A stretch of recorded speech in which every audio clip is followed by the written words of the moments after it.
Is everybody in? Is everybody in? The show is about to begin.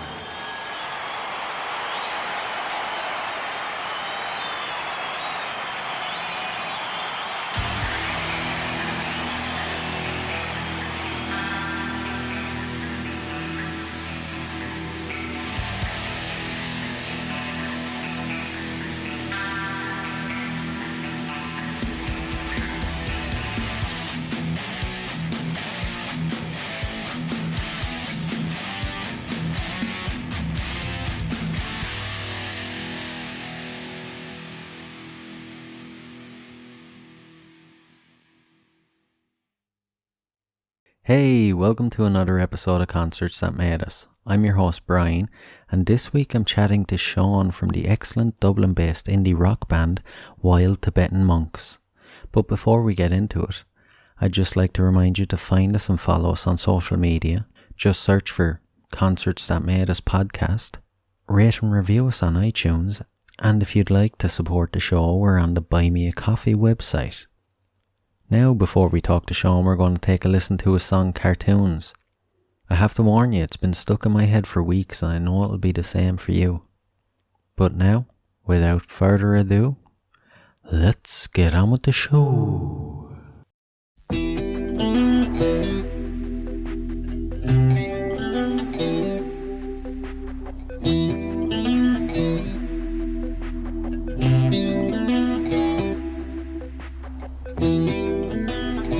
And I'm a little late, is what I do.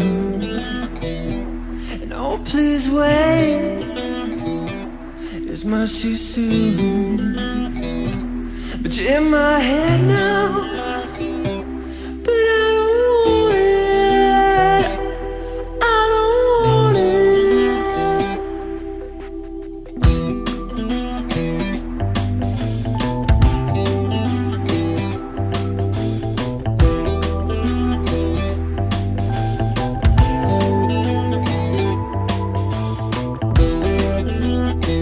And you come my way, and you're so smooth. And oh dear Lord, I can't get over you. But I finally have it, but I don't want it, I don't want it. I took a little too much, it's getting to me.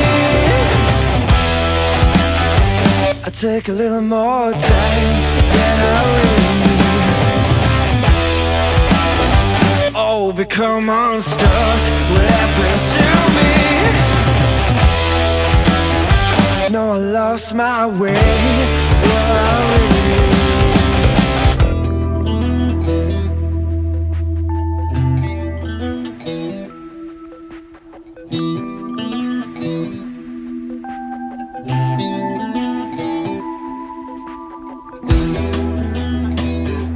And I can't stand the way I feel.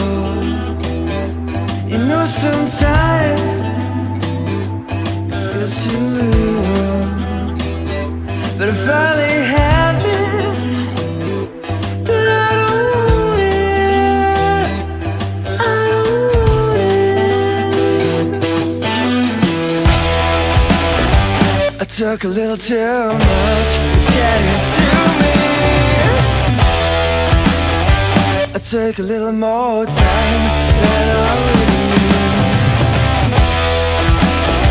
Oh, become unstuck, what happened to me? No, I lost my way, well I really need. But you, when I'm sitting next to you, oh, and I wish you never knew. Oh, let's just sit and watch a cartoon. Oh, no, I've never been so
Hi, Sean. You're very welcome to the show tonight.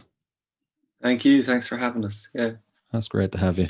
So, we just heard your band's song there opening the show. Would you like to introduce it and tell us a bit about it?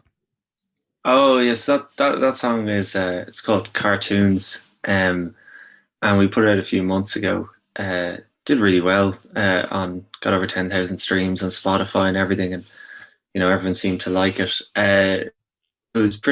It's kind of interesting because it's a song we had for like maybe 2 or 3 years. We've been like playing it live and stuff, and we went to Australia for 2 years.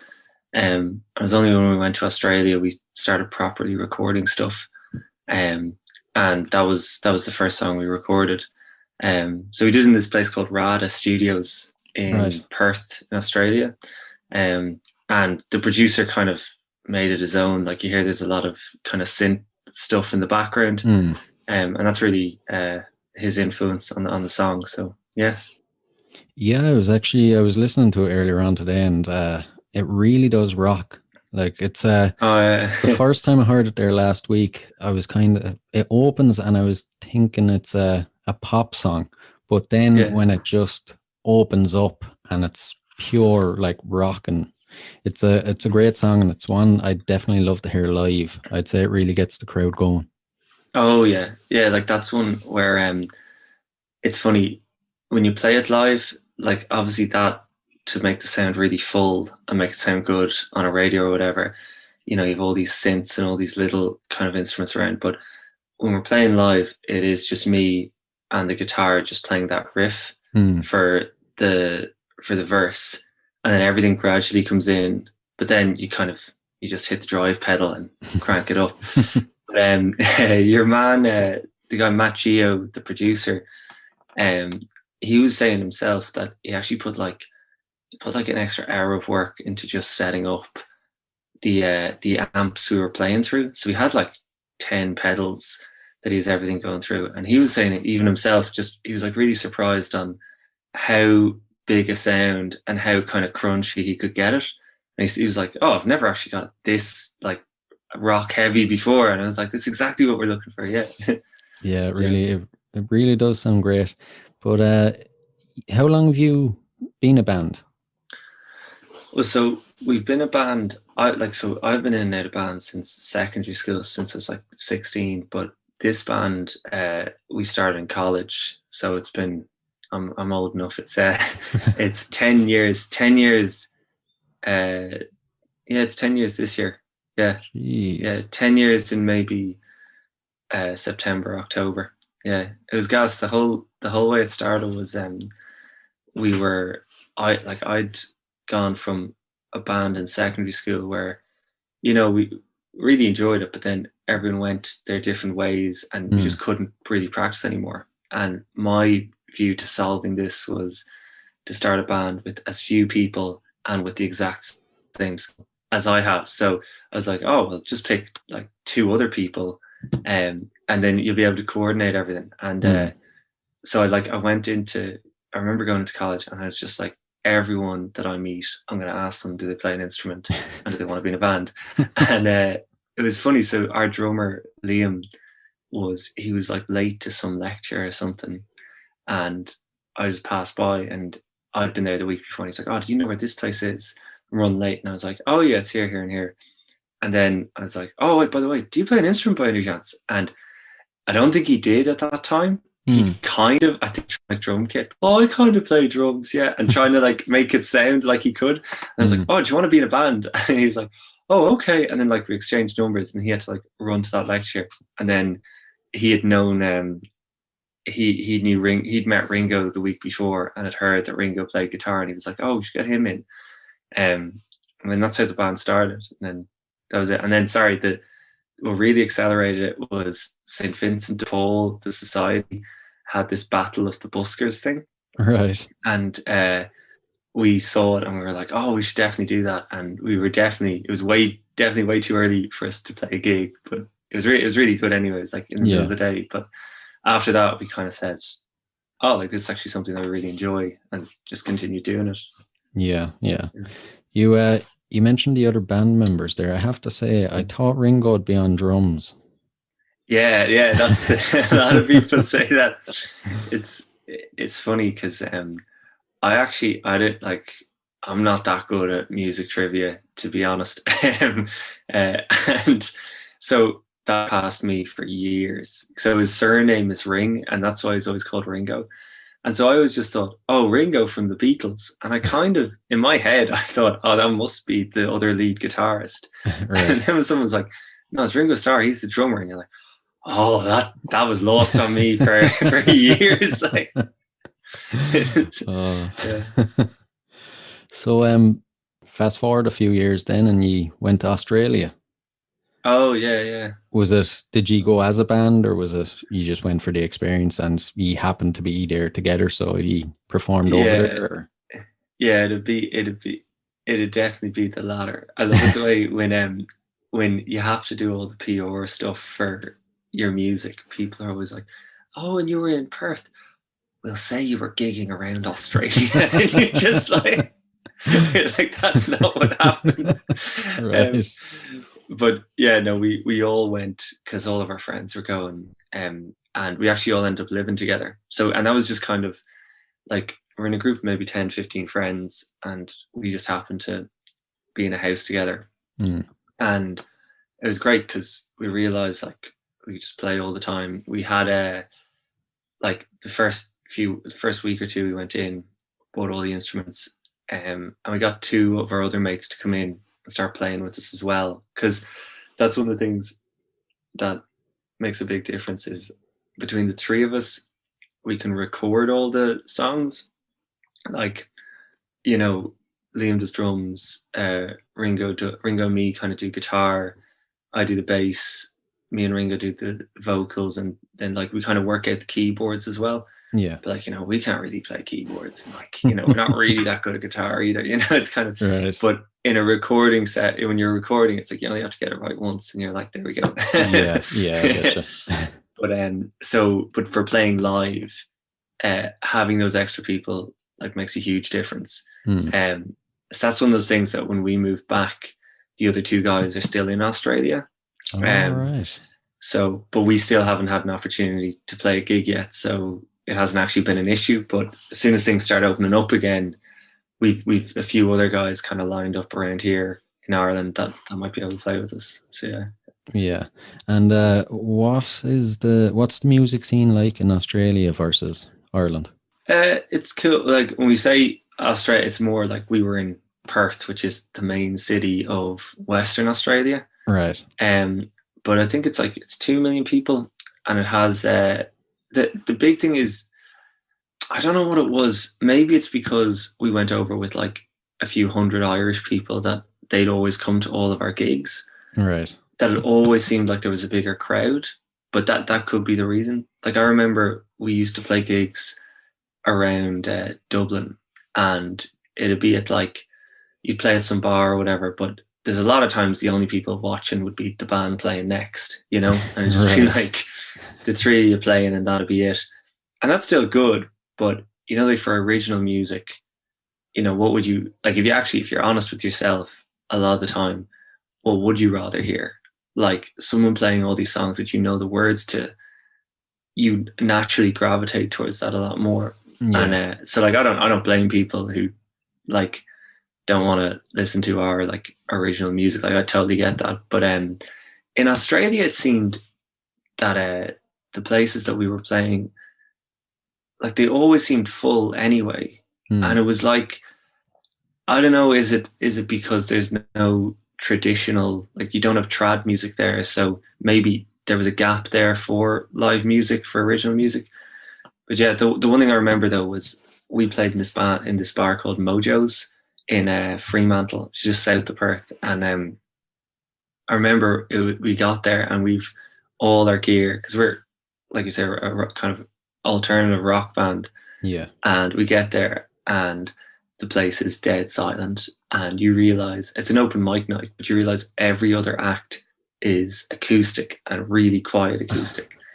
And the bar is like really empty, and you're like not dreading to go on, but you can see in the other guys' faces that, oh, is this going to be totally not the right mood or whatever? And I remember we get up, we set up, and we're about to start playing to like, these 5 people, and then all of our Irish mates just suddenly just trundle into the bar, like just and fill it up. Like there must have been 30 of them, and you're just like, and this is a Monday night as well. Yeah. And you're just like, oh my God. And then it's funny, there's like 1 or 2 of them like knew the words to our songs, and I was like singing along, and you're like, our band, like our drummer doesn't even know the words to our songs. Like, how do these guys know? Like, so like, I mean, so I'll always be incredibly grateful to the support that our group of Irish mates gave to us.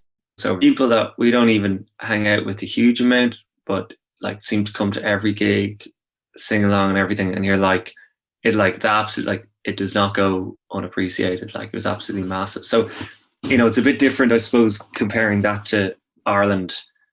Yeah. Like, I mean, because we had those people following us anyway. Yeah.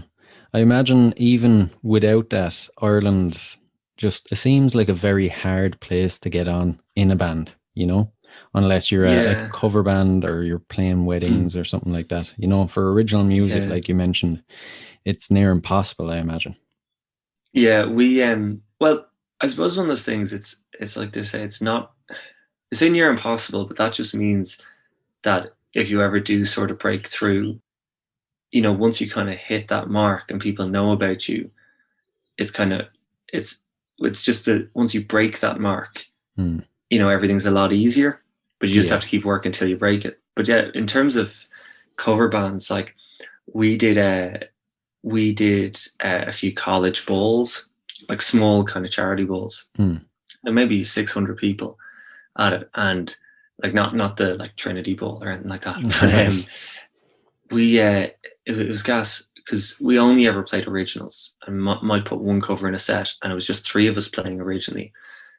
And I remember one of my friends that I met like in the Gaeltacht or something was like, oh, we're organising this ball, we couldn't get the band pulled out. Do you guys, like, I know you're in a band, would you guys be able to do covers? I'm only asking you as a last resort. Like, thank you. You are the bottom of my list. And I remember thinking, like, oh, we can't really do covers, because like you're kind of like when you do your own songs, people think you can sing well, and then when you try sing covers, you realize I'm actually not that good at singing. You kind of like, it becomes very, very apparent very quickly. And you're like, I don't know if it's going to suit us. And I remember the guys being like, no, we definitely should do this. And we got 2 other guys in the band, learned about 20 songs over like 2 weekends, and then went and played. And it is amazing, the difference of how everyone loves it, everyone's singing along, and you realize this doesn't matter how good we play. Like, we played one where the PA system for the vocals and keyboards just stopped working every like 10 seconds, just kept cutting out, and it made no difference because everyone knew the words already. And you're like, this is so much more kind of rewarding in the short term compared to playing your original music. Yeah. It's you should have probably like played 5 covers, then thrown in one of your own, get their attention with the covers and then throw in your own. I don't know if that would have gone in that well. We played a few kind of questionable covers. I can't remember what they were, but some song from like the 70s or something. And our drummer always talks about it. He's like, we shouldn't play that song again. Like, everyone was dancing and having a good time. We were playing like, we were doing some cool Biggie Smalls and the Strokes. And they were like, everyone's loving that. And then we played this song, and I physically watched the whole dance floor just empty. It's like, I'd be the same as well if I didn't like a song. Like, this is time to get a drink. Like, I mean, exactly. We'll move on to your concerts. So, what's the earliest musical memory you have? So this week, my earliest musical memory was, I think, when I was like 8 or something. There's this CD my dad has called Music to Watch Girls Go By, which I don't think you'd be allowed to call it that now, but probably not. Yeah, you realize, like, as you say these things out loud, you go, oh, that wouldn't be allowed to say. It's not even that bad, but yeah. And I remember like as maybe like an 8-year-old just playing that again and again. And all these weird songs that, you know, I think they were famous like in the 50s or 60s. And my dad's not that old. Like, when someone is into music that's old and you just think, oh, that's because that's my dad, that's an old man. And then you realize, oh, wait, no, he doesn't even have an excuse to like that music. That was even before his time. How the hell is he doing that? Yeah. But yeah, that was really it for me. And then my parents got me to start learning how to play piano when I was like 7. And then it's weird. I can't really, like, I can kind of get away with playing, like, recording piano now, but I don't really play it at all now, which is kind of sad. Yeah, this is kind of, yeah, this is not a good motivational interview for musicians. Picked up that instrument and then I just didn't like it. And then when I was in secondary school, I started doing guitar, and I don't know, it's like whatever way that instrument resonated with me, I kind of liked it a lot more, and suddenly started writing songs and went from there. Yeah. I think most guys are like that as well. If most guys that are into music, when they hit their teenage years, guitar just seems like the coolest thing ever. Nobody really is like, I'm going to go learn piano. I want a guitar, Yeah, absolutely. It's always been that way. My thing as well is it's like you're concentrating more on each note with the guitar, because the way, like, I don't know which instruments you play, because you could be like a guitar virtuoso talking to someone who knows way more than me. No, I play a bit of guitar, but I wouldn't be by any means great at it. But with like piano, the way it's like you play the note, but you're not making the note as well. That's why you have your kind of two hands freed up. Whereas guitar, there's something kind of cool that you can like make your own. You're making the note as you want it as well. So I don't know, it just seemed kind of nicer as well. And all the effects you can use, which you can in keyboards as well. But I just thought that was harder. So that's why. Yeah. And what was the first single you've ever purchased or album? Oh, I think it was U2, How to Dismantle an Atomic Bomb. Okay. I think it was that one. And I still remember part of the track list, because that was the one with Vertigo on it, Miracle Drug second. The third one was the one, Sometimes You Can't Make It on Your Own. Fourth, Love and Peace or Else. 5 was City of Blinding Lights, and 6 was, it's annoying, I can't remember what the 6th one was. And then there were like Crumbs from Your Table was on that as well at number 8 and stuff. But I remember just like playing that again and again and again. Yeah. And that was back when you kind of thought, when you hear Bono singing and it's kind of that scratchy kind of voice, and you kind of think you can sing like that, and then you realize you kind of fail to appreciate that he's also hitting the notes, and that's also an important part in singing. And so yeah, some would say the most important. yeah. But yeah, so I remember like absolutely loving U2 and loving Red Hot Chili Peppers and stuff like that. But I think that was the first one I bought. Yeah. Interesting. So the first concert you went to, when and where was it, and who was it? Well, the first concert was this is me now. My first concert was I don't know about the other lads, but mine was Robbie Williams in Croke Park when I was like 12. Right. Pretty rock star. I know. But one of my friends like happened to just have the spare ticket, and he was like, "Oh, do you want to come?" And man, Robbie Williams is so good. I know, it's like, it's one of those things. He does not get enough credit. He's so good, and like, you actually, like, when you look through all his songs, you start realizing, oh my god, this guy is so good. And like, I remember I didn't even know who Take That were until they got back together, and then people start comparing them, and you're like, no, Robbie Williams is he's just so much better. Like, no offense to the rest of them, but like, Take That are good, but it was such a good concert. And like, maybe it's because it's my first one, but there was this bit where there's like this crane that he's meant to come down on in the middle of a song, right? And he like runs up, And then, so they're just playing the music again, just kind of the backing track, waiting for this to happen. And everyone's kind of looking at each other. And then eventually he just goes, cut, and comes down. He's like, yeah, no, I got up there and the bloke up there just went, I meant to come down on this crane. And he just went, it's fucked. And like, I apologize to everyone. And then he said that if we kept our tickets, that the next time he comes to Dublin, to Croke Park, that we all get free admission, basically. But I don't think he's come back yet. So maybe he won't. Maybe it's like a legal thing, like we were going to put you next year, but all those people would get free tickets. So no. Yeah, he'll make no money whatsoever from it. Yeah, but it's pretty good then. Was that the Let Me Entertain You era, or was it his Rat Pack kind of crooner era? Oh, I think it was in between. It was definitely before the Rat Pack stuff and after the Let Me Entertain You. I can't remember what song he actually had that was really big at the time. But it couldn't have been that far after Let Me Entertain You. Oh, it's the one he has of talking about summer dreaming. I can't remember. But yeah, that one. It's one of them anyway. Yeah. It was obviously sold out in Croke Park. Croke Park seems like a perfect place for a summer gig. Oh yeah. Like it's absolutely massive.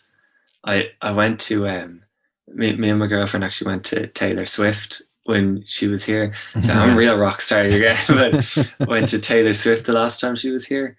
But that was hilarious because I think they were giving out free tickets because it wasn't sold out.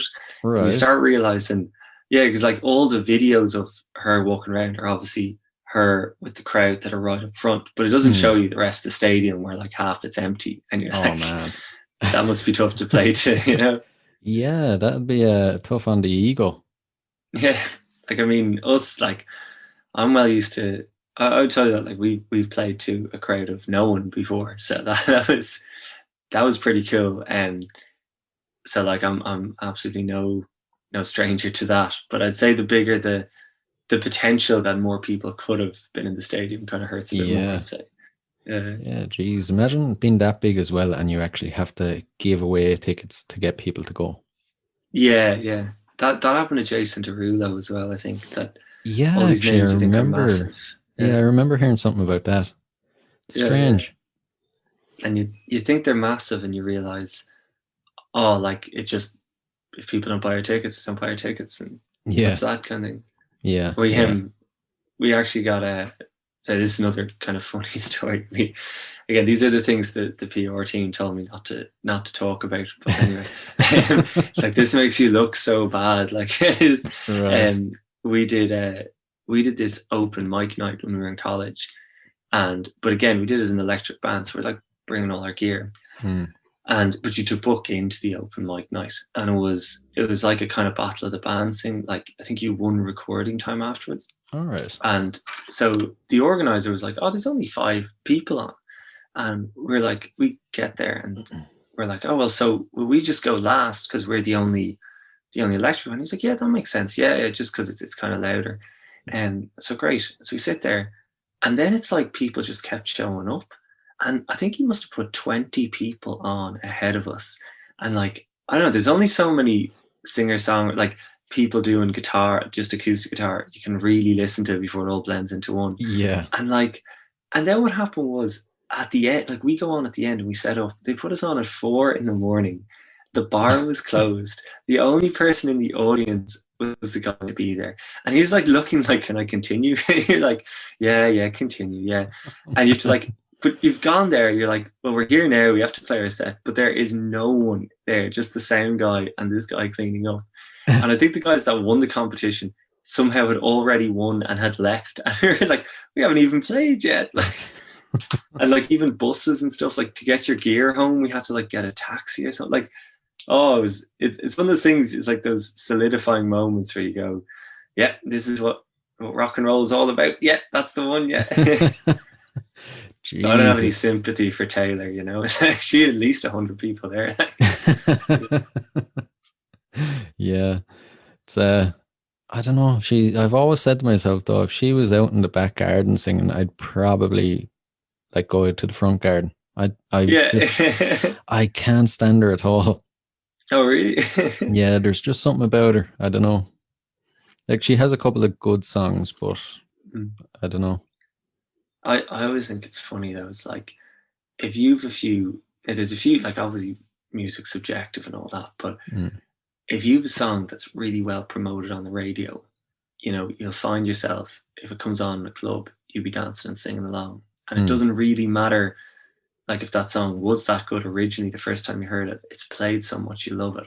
Yeah. But like, say Taylor Swift, like I like so many of her songs. Like she's right up my street now. Again, these are things that I probably shouldn't be saying. So it's be rock and roll and all that. I love Kesha as well, which is bad. I don't know. Right. But yeah, no, I get what you mean. There's kind of sometimes people aren't just drawn to the music. Sometimes it's like the whole artist and the image, which is all part of it as well. Like one thing I always found was, that band, the 1975.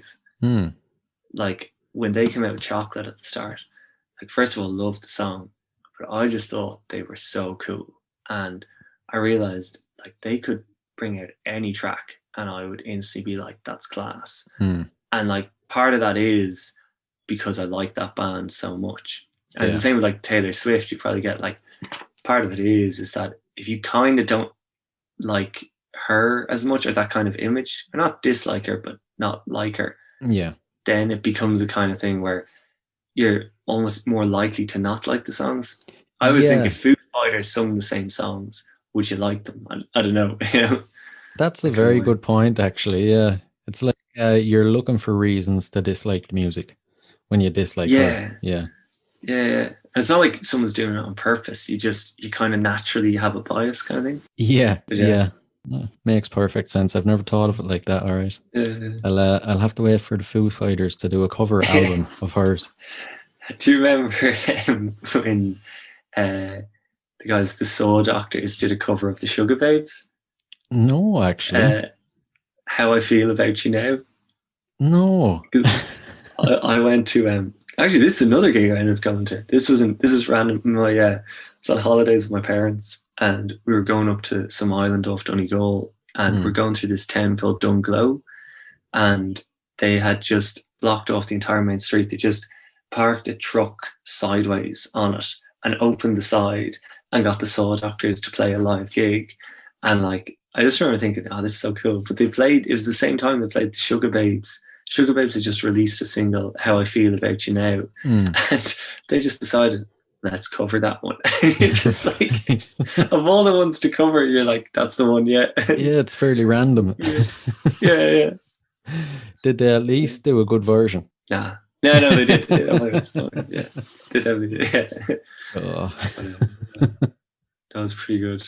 Yeah. It's very Irish as well, though. They just park a truck there, open it up, and the Saw Doctors are there. Traffic was backed up for ages. Like, So the last concert you've been to then? The last concert, I was thinking, I don't know, I was going to say Ziggit, but we went to that. I've been to one since, and that was the one we went to as like a full band. But the last kind of concert on its own that we went to actually was in Perth. We went to U2 at the Optus Stadium, right? Which is like their kind of version of Croke Park. But and Noel Gallagher played at the start as well, and it's gas because the way, again, it's one of those things where when you're in secondary school, people kind of think U2 is kind of a bit lame, like it's not rap or anything. And it's so funny how you watch all these people around you that you thought weren't that into them be like, oh yeah, I know, I have tickets, oh yeah, and you're like, you're looking around, every Irish person you knew was going to U2. And then Noel Gallagher at the start was gas because he's with his band the High Flying Birds, and like I'm not really like, they're like, like they've some good songs, but nothing that I'm like amazed by. And maybe that's just because they're not as promoted or whatever. But they always play the old Oasis songs, and he's gas because he gets up on stage, and the first like half hour of his set, he's playing all these like new songs like from the High Flying Birds, and then he stops after, and we've never heard any of them, and he goes, that first half hour is for me, then this next half hour is for you. And he just blares out like Wonderwall, and you're like, this is exactly what we're here for, like, no offense, no, but exactly what we're here for, how to sell this. And Bono did that as well. He was like, because it was the Rattle and Hum tour. All right. And it's the album from where the streets have no name. And the big part of that, and like, I think there's 3 or 4 really big songs in that when I say big, ones that everyone knows. And then there's kind of like 7 other songs on it that, you wouldn't have heard of before. 1 or 2 pretty kind of experimental songs that, I wouldn't be too into.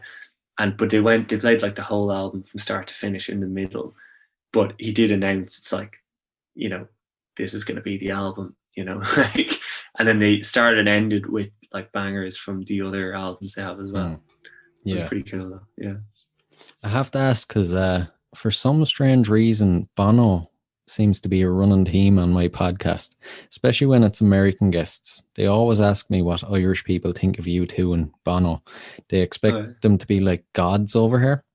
Yeah. Personally, I wouldn't be that into U2. Years ago, I probably have 1 or 2 of their CDs. There's a couple of songs I like, but I can't stand Bono.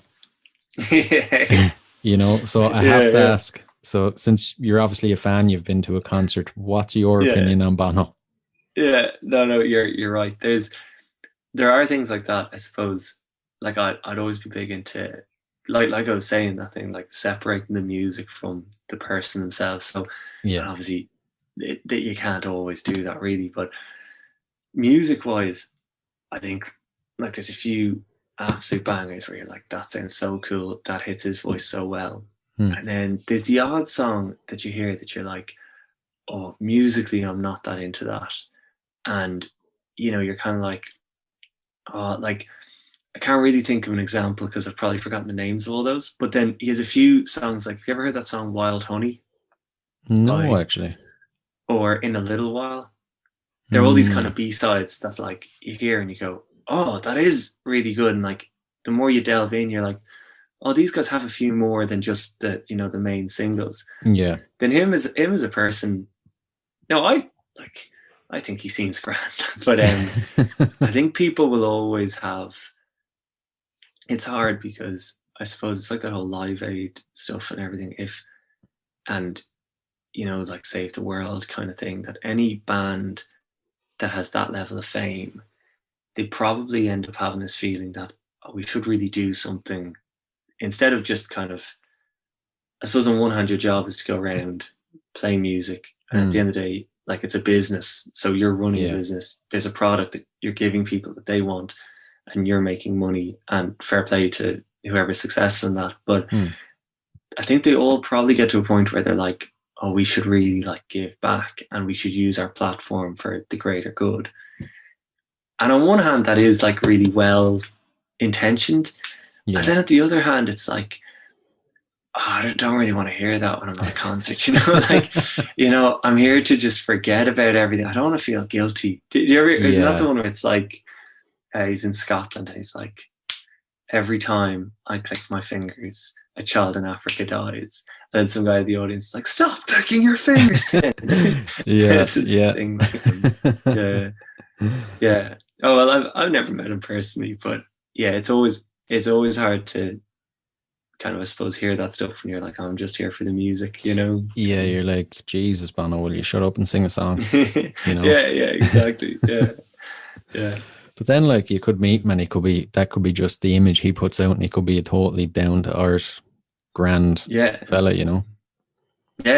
Oh, he could be being told to do it as well. The hard thing as well is, like, I've a load of like nonsense opinions that no one should be listening to, and no one does, because like I'm not famous and like no one really cares, But I think it's hard it's weird. It's like saying, like, doing interviews and stuff. How we're doing an interview now about the songs that we're bringing out and stuff, and then the higher up you go, like if this was the Late Late Show, everyone would be tuning in and they'd all be listening to what I had to say and like taking on board. And you're like, the opinions never change. It's just that guy's famous now. And he has a platform. Yeah, and it's probably the same thing with Bono, where like, oh, he's just giving his opinion, like, oh, we should do this, this, and this. And because he's famous, everyone hears it and everyone takes it on board and remembers it. So like, if you do anything people don't like, you're going to get way more stick. So I kind of feel for him as well. Where it's like, I can say whatever I want. And like, no one's ever really going to know. Like, like they're all probably going to forget about it. And that, geez, if we get crazy famous now, I don't really regret saying that. But yeah. So, what song would stick in your memory from that gig, the U2 one? Oh, the one Where the Streets Have No Name was the biggest one, because that's the one that everyone, first of all, everyone kind of knows it anyway, but it's the one that like that album is based around. Like that's the main single. And then as well, like anyone, like I'll go to any concert really, like if it's on. Just but but you know the way there's always, oh, what song should you know for this concert? Like which one are like people who aren't that into U2 going to know the most? And that's going to be the one. So when that came on, like the place is absolutely hopping. Wonderwall was pretty good as well. But obviously you're not allowed, they were the opening act, I'm not allowed to say that. But, yeah, and then it's always cool when you hear some song that like, it's kind of not as well known, that you're like, oh, I really like that one and stuff. Yeah. Oh, another good one was they played Pride as well. That's savage as well. Yeah. What did you think of the publicity stunt they done a couple of years ago with Apple? Oh, it's funny because I don't really watch the news that much. So as soon as you said that, I was like, oh, this is going to be something that I have no idea about. And I'm going to look really stupid. But I do know about that one. Yeah, that was gas. That's like, because is it even illegal? Like effectively they're sending out, like everyone's just automatically has their new album on their iPod. But I love the way, what's also funny about that is that shows people's view towards like celebrities and stuff as well, is that people are like upset about it. Like, like if it came with, like, could you imagine if you got an iPod and it had music on it already, but you had never heard of it? You wouldn't say anything. You'd just be like, oh, well, that's great. And if you liked one of the songs, all the better. And if you didn't, well, I haven't lost it and I didn't have to pay for it. It wasn't even incorporated into the cost of the iPod. And it's like, U2 do it. So which album was it? Was it? Oh, it was around 2014, 15, was it? I can't remember the name of the album now, but yeah, it could have been like U2 18. It could have been the one with Window in the Skies on it. But I think it might have been actually, yeah. But like, you know the way, like you might even like a song on it, but the way it's like, these are already famous. They're trying to pull something on me. Oh, they're not gonna take away my rights, Like. Yeah, that's it exactly. Yeah. But, yeah, they are. Yeah, they're sneaky. I wonder if that had been 20 years ago, what the reaction would have been, though. Oh yeah, would everyone have been over the moon? But see, it's like literally a different time. Like, how could you even do that? Yeah, like, as in, that's a free. The only way it's like a free record to everyone with everyone that buys like a radio or something like that, or true, buys a home phone. Yeah, they always say that the difference now in how you promote music and stuff. How, the way you hear people talking about, oh, back in the day, you just had to play, and then a record company, if they liked you, saw you, and they did everything else from there. Yeah, and it's like, and then now it's all different.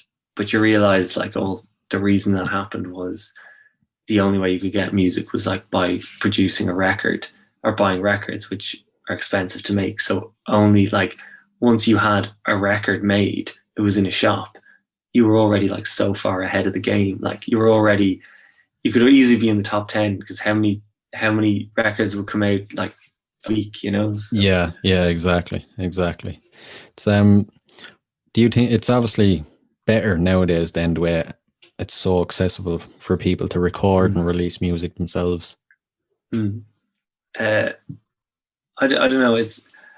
I always think it's different because on one hand, like you said, on one point, it means it's so easy, so accessible to record your music and put it out to the whole world. Everyone has access to it. But then at the same time, it's really easy for anyone to record and release music and put it out to the whole world and everyone has access to it. So you realize like it's great because if you have a song, you can put it out so that it's not like, you know, you lose that much or you waste too much time or you have to invest too much money to put a song out, and then you'll always wonder why, or if like it may have been famous or people would have liked it. Yeah. And you'll always regret that. So it's good from that point of view. But in terms of actually promoting yourself and getting a huge following or anything, like it's just increased. It's like change the competition, but it's still the same competition. It just means, because I reckon anyone, like if you sit anyone down with the guitar for long enough, I think everyone probably has at least one good song in them. Like one that we'd all go, yeah, that's good. You know? And the only difference between that and what's on the radio is the one on the radio is promoted, recorded really well, and it's just jammed down your throat again. Bar a few really, like there are obviously really good songs as well, but you start realizing, oh, like it's not like you're just going to put up a song that's going to get really famous. It's like everyone probably can write a decent enough song, and that the whole promotion side of it, although you can do it all off your phone, so it's a bit easier because everyone can do that. I don't know if the competition's really changed that much. Yeah, it's just shifted focus. Yeah, exactly. Yeah, we're all supposed to be marketing geniuses these days. Yeah. That's the thing we found hard was this is the first year ever. So I was saying we're banned for 10 years. This is the first time we properly recorded songs and actually put them out and actually told people we were putting them out. Like we used to have we didn't have an Instagram page or anything. I remember our first song we called Liam, we put out around this time last year. And like I just worked out how to upload stuff to Spotify and just put it up, and then it got like 100 streams for like months, and that was it. And you're like, oh. And then I like remember talking to a few people and getting some advice, and they're like, oh no, you have to like tell people that your music's coming out. And I was like, what? And, so I see it's all learning experience, like, but yeah, it's all a learning curve, but that's part of the fun of it as well, you know. Oh yeah, absolutely. And I've a little folder on my phone. I call it hate mail. It's not really hate mail, right. But it's anyone that kind of, because when you reach out or kind of are messaging people on social media, every now and then you get the wrong person who's just like, get off my page, never talk to me again. Really? We had I think we got played on a radio station called Babylon Radio, and they have a few thousand followers on Facebook, I think. And so we just put up a post saying, oh, hey, you know, like it's kind of a reciprocal thing that if someone kind of promotes your stuff and like are decent enough to have you on there like this, like on a podcast or whatever, I kind of like, you know, I want anyone that follows us to know about it and to, you know, kind of see their page as well. So kind of everyone kind of wins from it. But I remember we put it up and we're like, oh, thanks so much to Babylon Radio. And I obviously tagged the wrong Babylon Radio. Oh. And we just get this message being like, we never played your song. Untag us immediately. And you're like, oh, sorry, untag us immediately. And you're like, okay. And then like I look at the page and like, these are some big multinational company and there's going to be legal repercussions for using their name. And it's just gas because you're going through it and like you look at their page and I think they had like 50 followers or something. And you're like, oh, this isn't that big. It's like, you should be delighted for this bit of promotion. Like, come on. Like, yeah. So it is interesting. You're in this whole world that I'd never been in before. You know, of independent artists and independent promoters and all these things that, you know, you realize how much work goes into it and how many different and how kind of helpful everyone is and how much time and effort people put into you. Yeah. You know, it's not all just you be played on you know, Today FM immediately. Like there's a lot of kind of steps to go through and stuff. Yeah, I can imagine. It's the work that goes into it. You know, it'll pay off one day when you are played on Today FM or RTE. Yeah. What's it called? 2FM. 2FM. You know, all and you know you've made it. Yeah, exactly. At least in Ireland, anyway. Yeah. So, the worst concert you've ever been to? Oh, the worst. This wasn't so much because of the music. When we were we actually ended up, because we were like friends, we ended up going to with a few of our other friends. We went to this festival called Ziget. Have you ever heard of it? No. So, Budapest in Hungary. There's a river that goes through the middle, and there's an island in the river, and you go across on the bridge, right? And it's I think 7 nights, 8-day festival. And so you fly in, you go across the bridge, you set up your tent, and then you just like stay on that island for 7 days. And it's not like a big like trance festival or anything, like it's pretty like mainstream acts as well.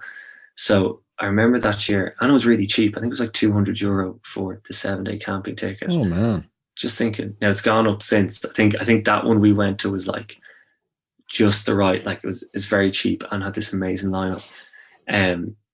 But I remember it was Rihanna was like the headliner. And there was something about it. There was just like, I think the crowd was like really packed. It was just this really bad buzz.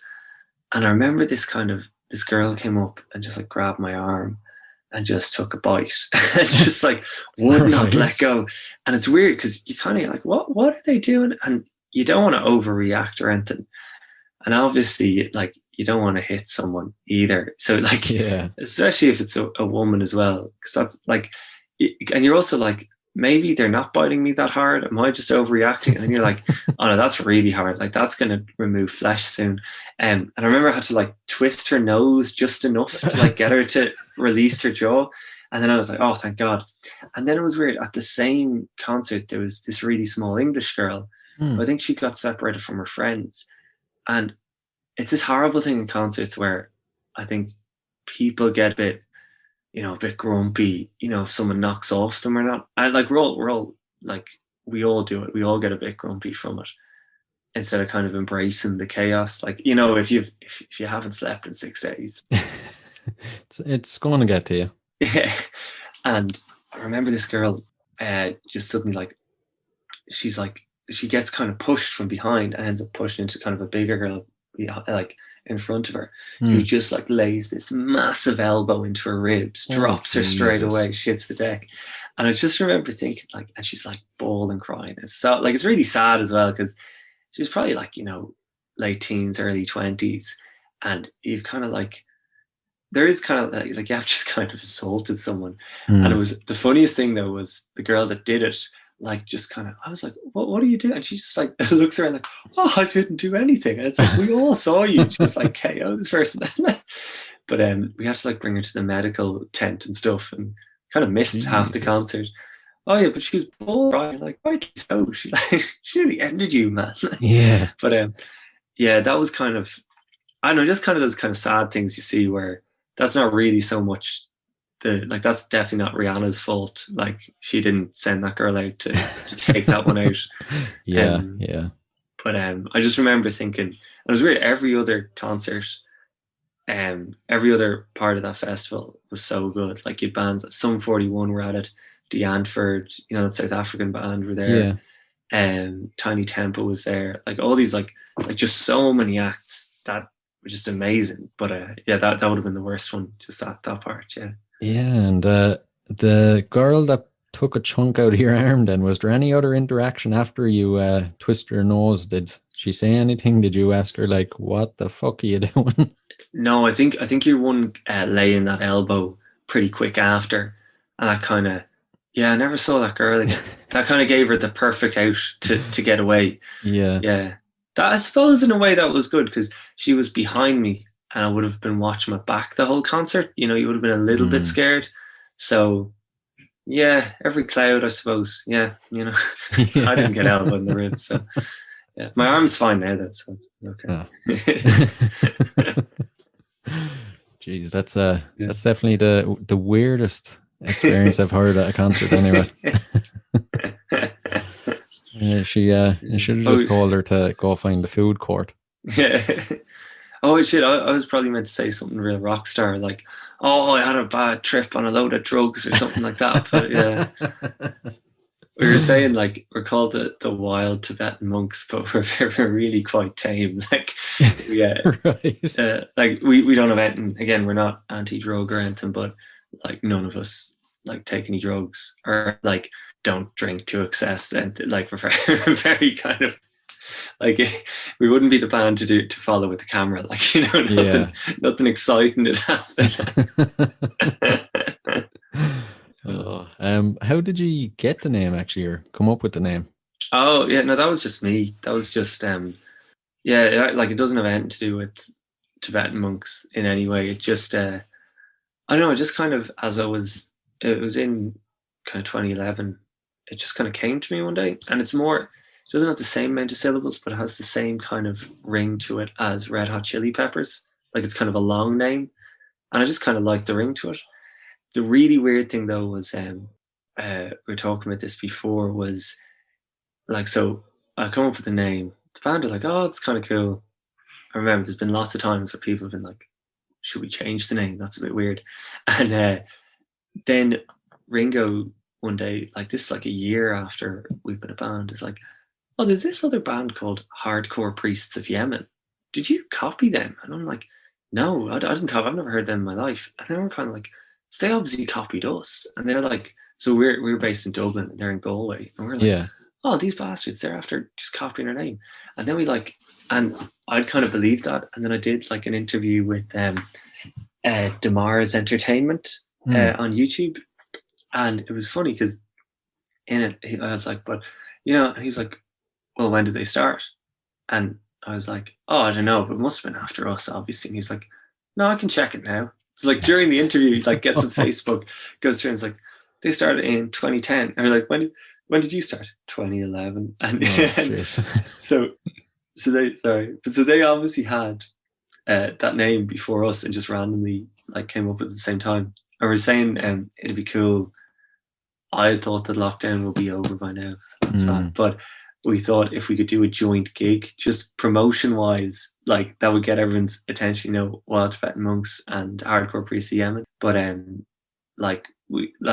I've tried to contact them a bunch of times and just can't, like, there's never any response. Because they have a Facebook page and the songs on Spotify, but you gotta remember this band, like, I don't know if they're still going. Like, this was like 10 years ago. So they could easily be like, "I've stopped." That'd be so funny if it was like, that's like a movie. All these guys that really loved rocking hard, and then they like all had to trade it in. They have a wife and kids. They all have office jobs. And then I like track them down and get them for one last big gig with the Wild Tibetan Monks. Yeah. And then it all kickstarts from there, and they're on the Late Late Show and the radio and everything. Yeah. So if they're out there and they're listening to this, you know, I don't know, in their law firm, they could, you know, give us a bell. You know? Yeah, get in touch with the Wild Tibetan Monks. Oh man, I'm just thinking about that film. That'd definitely be like a box office #1. Yeah. Just based on the name. Yeah. When was the last time they put out music? I think it could have been like 2011. Right. I think it could have been, yeah. Like, I think there's kind of an EP on Spotify, Hardcore Priests of Yemen. I probably do. I'm probably their main promoter right now, really. Like, I don't think anyone, no one talks about Hardcore Priests of Yemen like me. Yeah, and I think it is like 10 years ago. So, you know, they could easily have stopped. But yeah, there's a good chance like nobody has looked at that Facebook page or anything in a long time. Yeah. Yeah, if they're listening, get in touch. Yeah, that'd be good. Yeah. Never know. Stranger things have happened. Exactly. Yeah. So, your worst gig then? What song would stick out in your mind for that? Oh, I think at the time I was getting bitten. She was playing that song S&M. But it was weird. Yeah. I mean, that's kind of ironic now. Yeah. Yeah, it certainly wasn't that. But yeah, that was the other thing. actually now being critical of Rihanna. This is what I mean, when you're talking about like your opinion and how, it shouldn't really be weighted highly. Like Rihanna, if you're listening, here's some tips. But but one thing for that concert that the guys who actually stayed for the whole thing, because we were bringing everyone to the medical tent, was saying was really annoying was she seemed to do each song only for a minute and then switch straight into another song. Right. Which it's weird that a concert can sometimes be like a cool idea, like a medley kind of thing. But I think it kind of didn't really run as well. What's kind of funny is there's a tent right across from the main stage, just this kind of small DJ tent called Aces. Yeah. And this is just like, you'd go after all the concerts are finished, like you'd be there like till 6 a.m. just kind of drinking and dancing. And it was really funny that whatever DJ was there, he only ever played the first like 30 seconds of a song. Like, that song by Blur, Song 2. Yeah. Where like it starts off, you're like, this is class. And like, but he'd only played the like really good bit and then go to the next song. And I'm like, oh, man. This is exactly what I want though. He just played the right amount. It's like, he got it right and Rihanna just didn't. He should be giving her tips. But yeah. But yeah, that was the one. It's a weird concept though for a live performance, especially with every song. Like 3 or 4 songs as a medley, it'd work, but it would get irritating after a while. Yeah, it's kind of, I suppose it's hard as well because there's certain, we're talking about like bands that you like, and like I suppose Sum 41, you're like, there's a few bangers there that I know I'm going to really enjoy. And then it's weird with like Rihanna. I think kind of Rihanna is a perfect example of someone that even if she brought out a song that's like is just average, it's still going to be on the radio, it's still going to be really big. And you realize how that kind of hype train and how promotion's so important, how really like she's the headline of that concert, but I would say like almost all the other acts I saw were better. Like, well, not better, but I enjoyed more. And it is funny, you kind of realize, the reason that like the big draw of the concert was Rihanna's there, but then you're like, I don't think it's actually going to be, that's not going to translate to her being as good or you enjoying her as much as the others. It's funny like that. I don't know. Yeah, it's kind of a weird one. All right. You'd imagine she'd be putting on an amazing show and just like top-notch performer. Yeah. But I suppose she can't as well because she's restricted to like an hour and a half on the main stage. It's not like, again, Taylor Swift at Croke Park.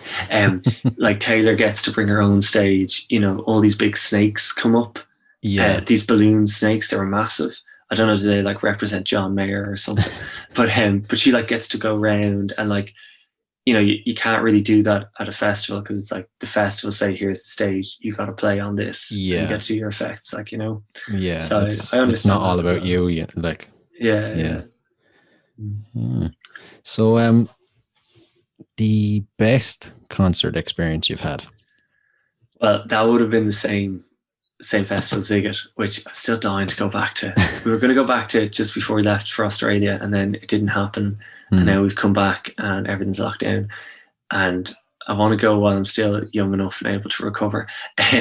But there's this really cool bit. Tiny Tempa is, so like, I don't know if you have the same view of Tiny Tempa as I had, but it's like, he's some rapper, he has 1 or 2 good songs. No, he has so many songs that you actually already know and like, and you just didn't know it was him. So I remember he gets on stage and he plays that song Written in the Stars. I think that was him. And he starts with that and we're like, what an idiot. Like, that's his main one. He should have held that out. What's he doing? And we're almost like, we head, That's kind of sad. I'm in a band and I'm like that hypocritical. We go, and as we're walking, he just plays this other banger. I'm like, is this a cover? I'm like, no, that's him. And he's going again and again and again. And then he plays this song called Earthquake, where it goes da da da da da da da da da da da da da da da da da da.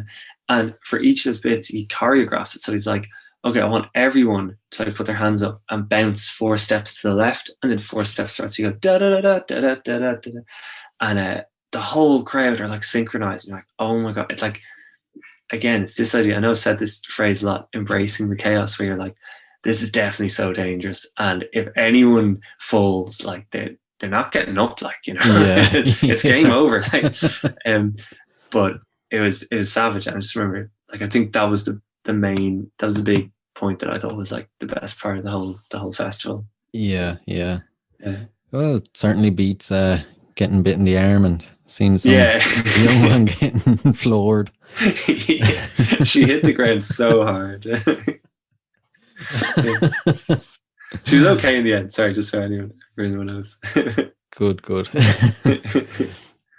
So we'll get slightly more personal now that the concerts are out of the way. Yeah. If you could, I probably know the answer to this. If you could quarantine with any performer, living or dead, for 24 hours, just you and them in a room, who would it be? Oh. I think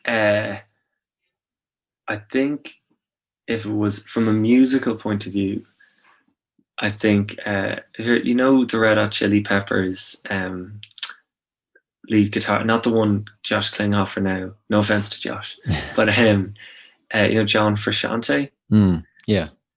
I think from a musical point of view, because I know a lot of people say, you know, he learned all the Jimi Hendrix's solos and sort of had a similar style. But I think he is so good, and it's that thing that I always talk about. It's like remember we were talking about the, like, why do you like a song? Do you like it because of the lyrics, kind of like, you know, like Killing in the Name of, where it's like, even if you're not that into that song musically, it's like the whole kind of feeling behind it. And then there's songs that, like, you're really into and it's all about how it sounds.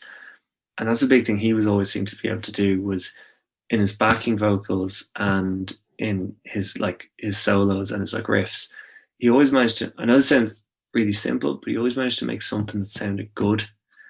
And again, easier said than done, but what I mean by that is, like, it was always very melodic, and it was something that always appealed a lot to me.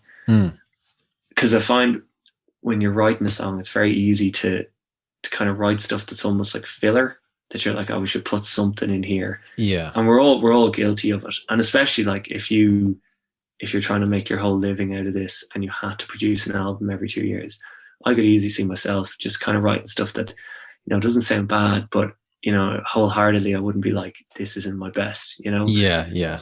Whereas he seemed to write so many really nice kind of fills throughout all these different songs that you're like, each one of those took so much work to put in, you know? It's not like just the same thing over and over again. Yeah. And then, like, I remember seeing this interview with him where he was talking about, you know, that song Snow, where at the end he's doing these backing vocals and people are having all this kind of fan theory of, well, what do they mean? And it sounds like he's saying Das Vidana, which I think is like goodbye in Russian or something like that. About in some interview, and he's saying, oh no, I was actually just saying dum de dum dum, like just kind of like making noise. Yeah. And he was like, but at the end of it, like, if you took that from that it's goodbye, you know, that's your experience of the music. That's really, like, that's great. But he was saying, you know, for him, it's not so much about lyrics, it's about feeling. That if you can play a song, like, I would like to think, again, this could be totally wrong, but that say any of our songs, that, you know, obviously if you listen to the lyrics and study them, you'll find different meanings. But I always think that if you were at the far side of the world, had never heard English before, you should still be able to kind of get the feeling from it, and you should still sort of enjoy it and get your own experience from it. That's one of the things that I always kind of liked about him. And as well, I think he was a bit mad in his youth as well, like did a lot of drugs and did a lot of, I think, a lot of interesting things. So, like, he'd probably be interesting to hang out with as well. Yeah, or it could be really boring. Maybe he's just really good at music, and you're like, oh, we have not boring. Sorry, there's nothing in common. You know, you're like, oh, yeah. He could be after getting really mellow in his old age. Yeah. Probably like goes to bed at 9 p.m. and I fucking love going to bed at 9. I'm showing my age now. Like, you never thought it's like, we're going to talk about concerts and the importance of a good night's sleep. You're a Two new things man, that aren't you? shouldn't go together, but That was that thing about going to Ziggit. We were saying you don't realize how important sleep is until you're in a tent where you can never really stretch out fully, and there's just music going at all hours. I still highly recommend going to Ziggit, but I recommend getting like a cabin or something, or like even staying in an apartment and just going in every day, because like when you're there, like even I think there's like between 6 a.m. and 8 a.m. That's when I think things stop. But and like so there's no sound. yeah. But don't you worry, there'll always be some lad in the tent beside you. He'll get the speaker out. Don't you worry. There's a bit of silence there. He's just going to fill that. Don't you worry. You thought you were going to like listen to you might hear your thoughts and your existential angst. Don't worry. He's got you covered. Get another beer into you. Let's just forget about it. Yeah. I don't know if I'll put this this festival on my list of one to go to or not. Maybe if I had heard about it like 10 years ago, maybe. Yeah. So if you could see any performer, living or dead, in concert, who would it be? I think I'd go for it. It'd be the same. I think Red Hot Chili Peppers, but with John Frusciante in it. That's that killer that I remember when I was younger, because they were like my big influence. Like the way they had 3 instruments really and vocals, and they could make so much sound. And I remember being like just like in love with them, like watching almost every interview I could find on YouTube. You know, you just get obsessed with someone when you're a teenager. And I remember, and then when they changed guitarist, and I remember like,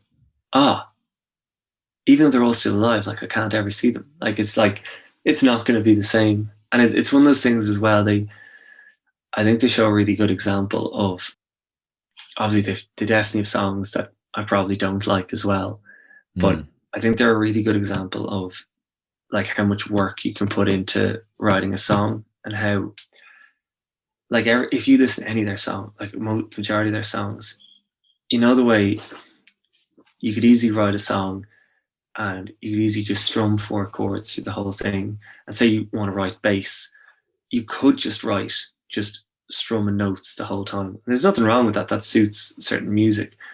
But sometimes you always wonder, like, is that because you thought that sounded best, or was it just because you thought, we better throw bass under this, like throw that in? And like, there's parts of our songs that probably people could argue are like that. But then you listen to them and you hear even like Flea on the bass, where you're like, there's so much more that you can do with that instrument, and how much noise you can make between just 3 instruments. And that's why, like, when we were a 3-piece band for a long time, like that was really important. And you'll hear it in Lying Next to You. It's that idea of trying to make as much sound with one instrument. We've kind of changed different things, but in the kind of chorus on Lying Next to You, the way I used to play it on bass is it's like you're holding the bass note and you're playing the kind of riff as well as you go, just to make it as full as possible. So it's almost like kind of 2 instruments is the idea. Yeah. But yeah, definitely Red Hot Chili Peppers would be the main one I'd want to see. They were actually my very first concert with Slane. Punchestown back in 2003, 2004. Was they were touring the By the Way album. Oh, that's so good. Yeah, it was unreal, and the Pixies were supporting them. Oh yeah, they're class as well. No, it was an excellent concert. Yeah. I haven't seen them since though, unfortunately. Yeah. That video of Other Side from Slane Castle on YouTube, I remember watching that so much. And the way even like, that's a perfect example where John Frusciante is like changing up the backing vocals, like the way he ends that, you know, he hits like a totally different note, and you're like, oh my god. And the way he can like play and sing that well all at the same time, like so talented. Like we don't have that. He's so good. Like but yeah, it's funny. I thought when we were in Australia, we had one of our mates was just there for a while, for a few months, or like for up to a year. And she just kind of mentioned, you know, she sung a little bit. And so we were like, oh, do you want to like be in the band for a bit? So basically female vocalist as well. And it was gas because every now and then, because I write the songs, you sing it, and she'd like learn the songs, and everything, and then like anytime there'd be a gig, I'd always like change the melody. And she'd be like, you just get this look of like, what the fuck are you doing? And she's like, because I'm playing guitar as well, so she's like, this is my one thing, and you're ruining it. just like, you can sing it that way, but just let me know. I'm like, nah, it's just gonna if it's gonna happen, I don't even know I'm gonna do it. Like, it just comes out. Oh man, I'm surprised she didn't kill you. Yeah, it's funny. She was funny because our keyboardist over there used to always just pretend to sing, because he'd be kind of, he's a bit shy, and like it was gas because she'd have to keep me in line to not over sing. She'd have to keep him in line to sing. Like, she'd give this look like, I know you're not singing, okay? Now there's a mic there, it's paid for, now start singing. It's gas. See, these are the things people don't know go on in bands. Yeah. Oh. Yeah, that rock and roll lifestyle. Yeah, that's the one. Yeah. So you get to go to this gig. What's the one song you want to hear? Oh, that changes a lot. Because Can't Stop is really good, but then I think Other Side's really good as well. But then I think the one that would be really cool is the one live. Have you ever heard that song "Don't Forget Me"? I probably have, but I can't recall it now. And it's like, but it's just, it's really cool. So like, Flea is like playing chords on bass, so just those bottom two strings. He's just playing like the first and the fifth, I think, and he's just going doom. Yes. And you just like, and you're like, oh, I've never seen anyone else do that. And I don't know how well that records either, but it sounds so good. And then it's like real kind of just that, and like real kind of slow drums, and it's like real emotional and stuff. And then the guitar comes in and he just absolutely lights it up. Like, and I remember just thinking like, that would be so cool to see live. And that's one of those songs that, like, apart from the guitar bit, it's probably not that hard to play live. Yeah. Just, you're always like, who's getting shafted with the guitar solo for this one? Like, okay, Ringo, you learn that? Yeah. Oh, okay, grand. We'll just strum these chords and sing those vocals, grand. Yeah. Oh. Right. Final question of the interview. So, a song that would appear on the soundtrack to your life? Oh, I think that changes every day. Yeah. I think I was thinking of a different one originally, but have you ever, again, rock and roll, baby, have you ever heard that song Unwritten by Natasha Bedingfield? Unwritten by Natasha Bedingfield? Yeah, that has been going through, you'd know it if you heard it. Do you know it? Yeah. Yeah. That has been this week's song. I don't know why that's just been in my head, but like last month, I think it was, The Darkness, I Believe in a Thing Called Love. Yeah. Yeah, there's a few like that. And then the month before was, you ever watched that movie Cars? Yeah, the song from that by Rascal Flatts, Life is a Highway. Yeah. Oh my God, that gets, the word turnt is an understatement. Like that just, oh my God, such a good song. But yeah, it's weird. It's like, that is the soundtrack to my life, because they're like, you're walking around and you're going to work, like, you play it, so you're like, that is what's like playing in the background. Yeah. True. So what's next on the cards for the band? I know it's kind of impossible to say at this stage with the pandemic, but after the pandemic, in a perfect world, if it was to end fairly soon.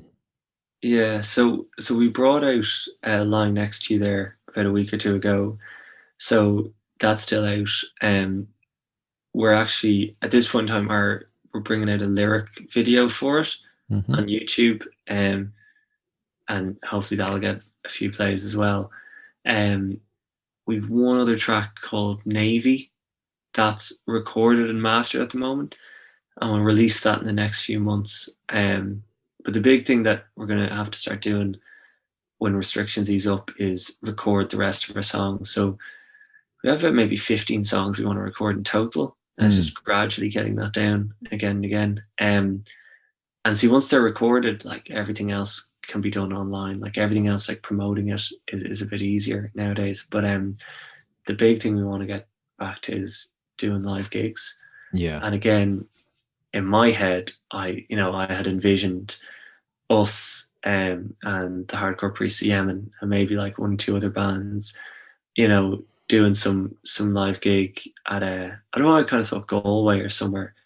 I've never played there before, but somewhere like that. And just everyone, like it being the first day, everyone's allowed back to the pubs and everything, and everyone's just going mental and getting far too drunk. Yeah. I think that would be really cool. But I don't know, maybe like there'll probably be some socially distanced version or something. Like, it won't be, it probably won't be exactly that. But yeah, we definitely want a gig again. That would be like the perfect gig though. Like I could nearly feel it now thinking about it. It'd be a dream come true at this stage. Yeah. And no, like it's funny the way as well. Like because of people's expectations, it's been lowered so much that, people would remember that as like the best gig they've ever been to. Yeah. Because they've been just starved of it for so long. It's like, we're not even that good. Oh my God. I like the way you're thinking. Yeah. Oh man. Yes. So your song lying next to me is going to play us out tonight. Do you want to tell us what it's about? Well, again, it's like one of those things. With you always have to give kind of a spin on what it's about in a short sentence. There's like it was written over like 10 years, so it's a bit like there's a lot of different things going on. Mm-hmm. But just the title itself, lying next to you. The idea is, you could be lying next to someone. This is gonna sound real stupid. It looks way better written down. No, you could be lying next to someone like physically. So you're very close to them. But then you're also lying next, as in not telling the truth. Sorry, when the words come out of my mouth, it sounds really stupid. No, I'm with you. And it's the idea that you could be so close to someone, yet you still can't really be fully honest with them and can't tell them what you feel. And I suppose you could apply that to any sort of relationship, romantic or non-romantic. Like, it's the same idea as like being thirsty at sea, water everywhere, not a drop to drink, that kind of thing. Yeah. Sorry, it's just when you verbalize it, you're like, that sounds so stupid. But yeah, so that's kind of the main kind of premise of it. But yeah. Cool. Yeah. It's definitely, it's one of those things that everybody has experienced at some stage in their life.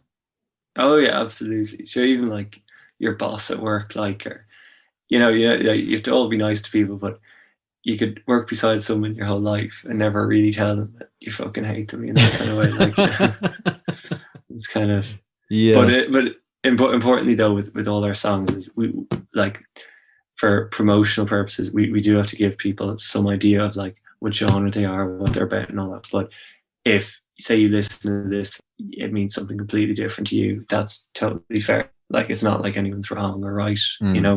Whatever you take from it, whatever, even if you think I said different words, like, yeah, exactly. What you said earlier on, music is subjective. It's all about how it makes you feel and how you interpret it. Yeah, all that stuff. Yeah. Right. Well, this has been one of the most rock star interviews I've ever done. I have 4 minutes till I go to bed at 9:30. No, seriously though, it's been one of the most fun ones. I don't think I've laughed as much. I really enjoyed it. No, I'm gonna get in trouble. Yeah, should work on selling ourselves more. But no, I really enjoyed it as well. Yeah, no, it was good.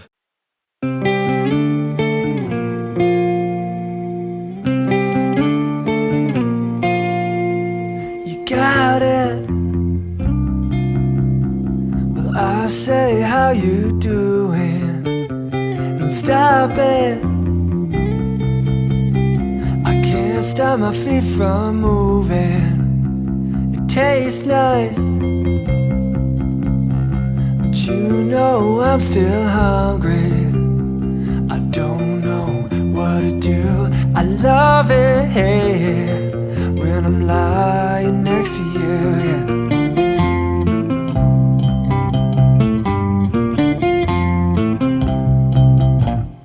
And go now. You're like a slow train coming and beating. You got my motor running. Don't stop, won't stop, baby. Don't know what to do. I don't know what to do. I love it.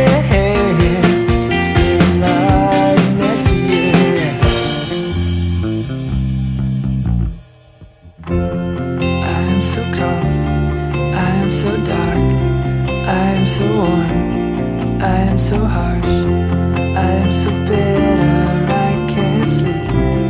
I wanna talk but I can't speak. I wanna tell you, I wanna shout. It really hurts since you put me down. I don't know what to do, I don't know what to do when I'm lying next to you. Go now. You got my head full of magnets beating. I can't understand this. Don't stop, won't stop, baby. Don't know what to do. I don't know what to do. I love it when I'm lying next to you.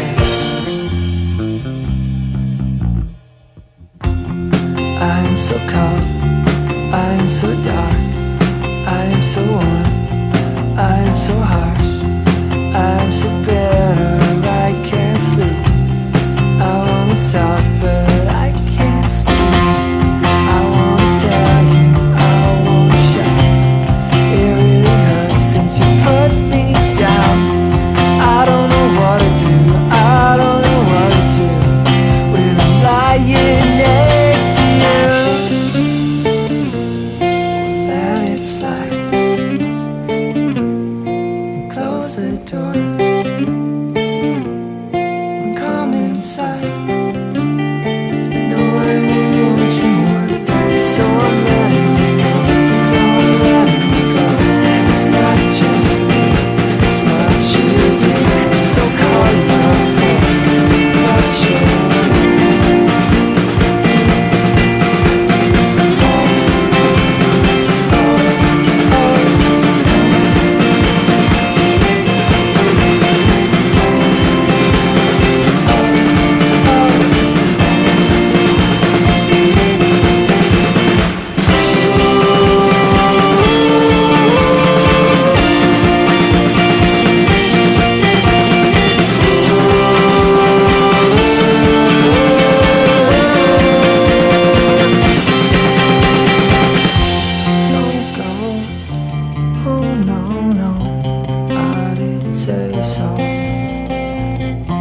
took me in, now leave me breathless. Oh, my mind's so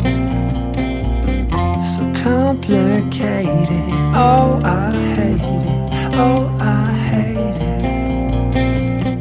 And I'm so sorry. Oh, I never spill my heart out.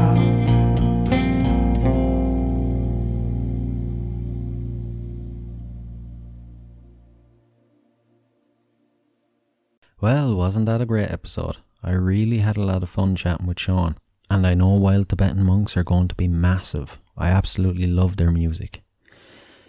Before you go, I just wanted to let you know that next week is our 20th episode and I have a very special one planned. I managed to get 2 very, very special guests. I'm not going to tell you who they are just now, but keep a close eye on social media over the coming days for a couple of hints.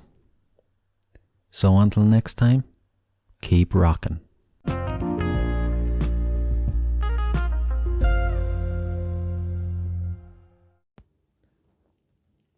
Hey, what are you guys still doing here? The show's over. It's over. You can go home. Go on. We'll see you next time. We'll be here. Bye.